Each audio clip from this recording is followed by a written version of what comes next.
Selamat datang kembali di sesi Kupas Tuntas kita. Hari ini kita masuk ke bab 6, buku Nassim Nicholas Taleb, Fooled by Randomness. Judulnya Skewness and Asymmetry. Nah, sumber kita kali ini tuh ngajak kita mikir ulang ya.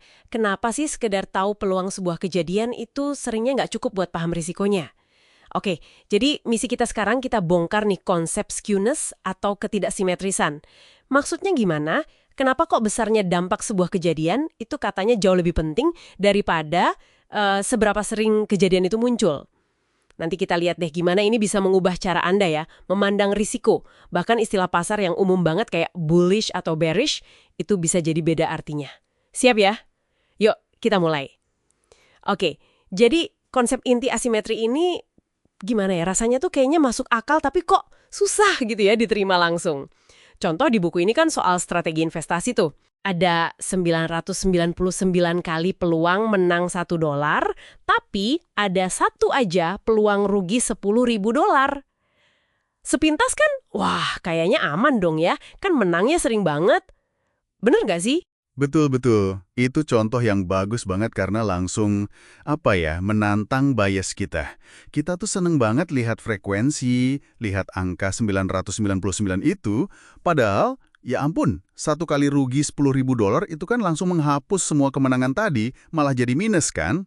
Nah, disitulah intinya. Fokus kita tuh harusnya bukan di seberapa sering kita benar atau salah, tapi lebih ke berapa besar konsekuensinya pas kejadian itu, entah untung atau rugi. Ini yang namanya ekspektasi, peluang dikali dampaknya. Nah, di contoh tadi, ekspektasinya jelas negatif banget kan? Jadi ekspektasi itu jauh lebih krusial daripada sekedar probabilitas menangnya. Jadi kita sering keliru gitu ya. Mungkin karena kita terlalu terbiasa mikirin dunia yang katakanlah simetris. Kayak lempar koin gitu kan, peluangnya 50-50. Atau grafik kurva lonceng yang terkenal itu loh, di mana kejadian ekstrim tuh dianggap jarang dan dampaknya ya nggak beda-beda amat gitu. Tapi, kata buku ini, dunia nyata tuh, wah, jarang banget serapi itu. Persis.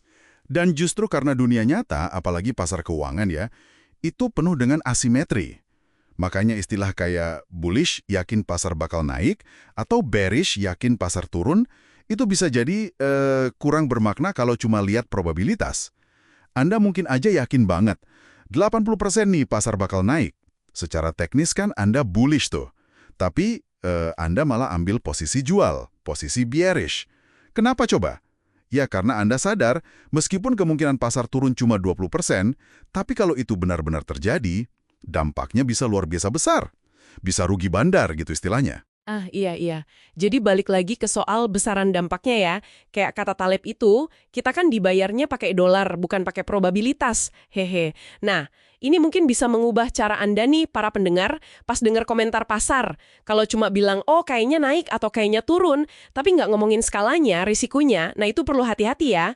Oke, kalau kita udah ngeh nih soal asimetri ini, terus gimana caranya kita bisa manfaatin? Bukan cuma menghindar aja gitu. Taleb sendiri kan punya pendekatan unik tuh. Dia sebut taruhan miring atau skewed bets. Itu gimana sih cara kerjanya? Nah, dia tuh nyebut dirinya sendiri pemburu krisis. Jadi dia secara sadar justru nyari situasi di mana ada peluang kecil banget terjadinya suatu peristiwa, tapi kalau peristiwa itu kejadian, dampaknya buat dia tuh positif dan masif, gede banget. Mungkin strateginya bikin dia sering rugi kecil-kecil atau ya impas lah, nggak dapat apa-apa dalam waktu lama. Tapi begitu sekali aja peristiwa langka yang dia tunggu itu terjadi, keuntungannya bisa nutupin semua kerugian kecil tadi dan masih lebih banyak lagi. Ini bukan sekedar bertahan ya, tapi aktif nyari celah keuntungan dari sifat asimetris dunia ini. Terus kenapa sih model statistik yang biasa kita pakai itu sering banget kelewatan sama kejadian langka kayak gini? Nah, ini menarik nih. Statistik konvensional itu, gimana ya? Seringnya nganggap data-data ekstrim itu cuma noise, gangguan, atau anomali yang ya udahlah, anggap aja nggak bakal keulang. Mirip kayak data lonjakan suhu di awal isu pemanasan global. Mungkin dulu dianggap error aja kali ya, padahal dampaknya kan numpuk, kumulatif, dan nyata banget sekarang. Atau contoh lain, peso problem yang terkenal itu. Mata uang kelihatannya stabil banget bertahun-tahun, bikin orang lupa kalau ada risiko bisa ambruk tiba-tiba. Intinya, dunia nyata itu dinamis, komposisinya bisa berubah terus. Nggak kayak kita ngambil bola dari kantong yang isinya udah pasti gitu-gitu aja. Dan secara psikologis kita emang lebih gampang tertarik sama frekuensi ya kayaknya. Buku ini juga nyinggung soal itu. Kita cenderung lebih suka strategi yang sering ngasih untung kecil-kecil. Meskipun diam-diam ada risiko sesekali rugi gede banget. Rasanya tuh lebih enak aja gitu, menang terus walau dikit. Kayak kita sengaja nutupin potensi bahaya besar di bawah karpet, biar nggak kelihatan, biar nyaman aja gitu ya.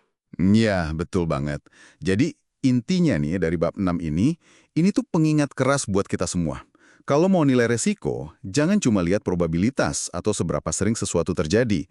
Kita wajib mesti perhitungkan besaran potensi hasilnya, mau itu untung atau rugi.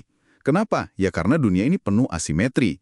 Dalam permainan ketidakpastian ini, ekspektasi, ingat ya, peluang dikali dampak, itulah rajanya, bukan sekedar frekuensi. Oke deh, nah ini mungkin satu pemikiran terakhir buat Anda bawa pulang nih. Coba deh direnungkan.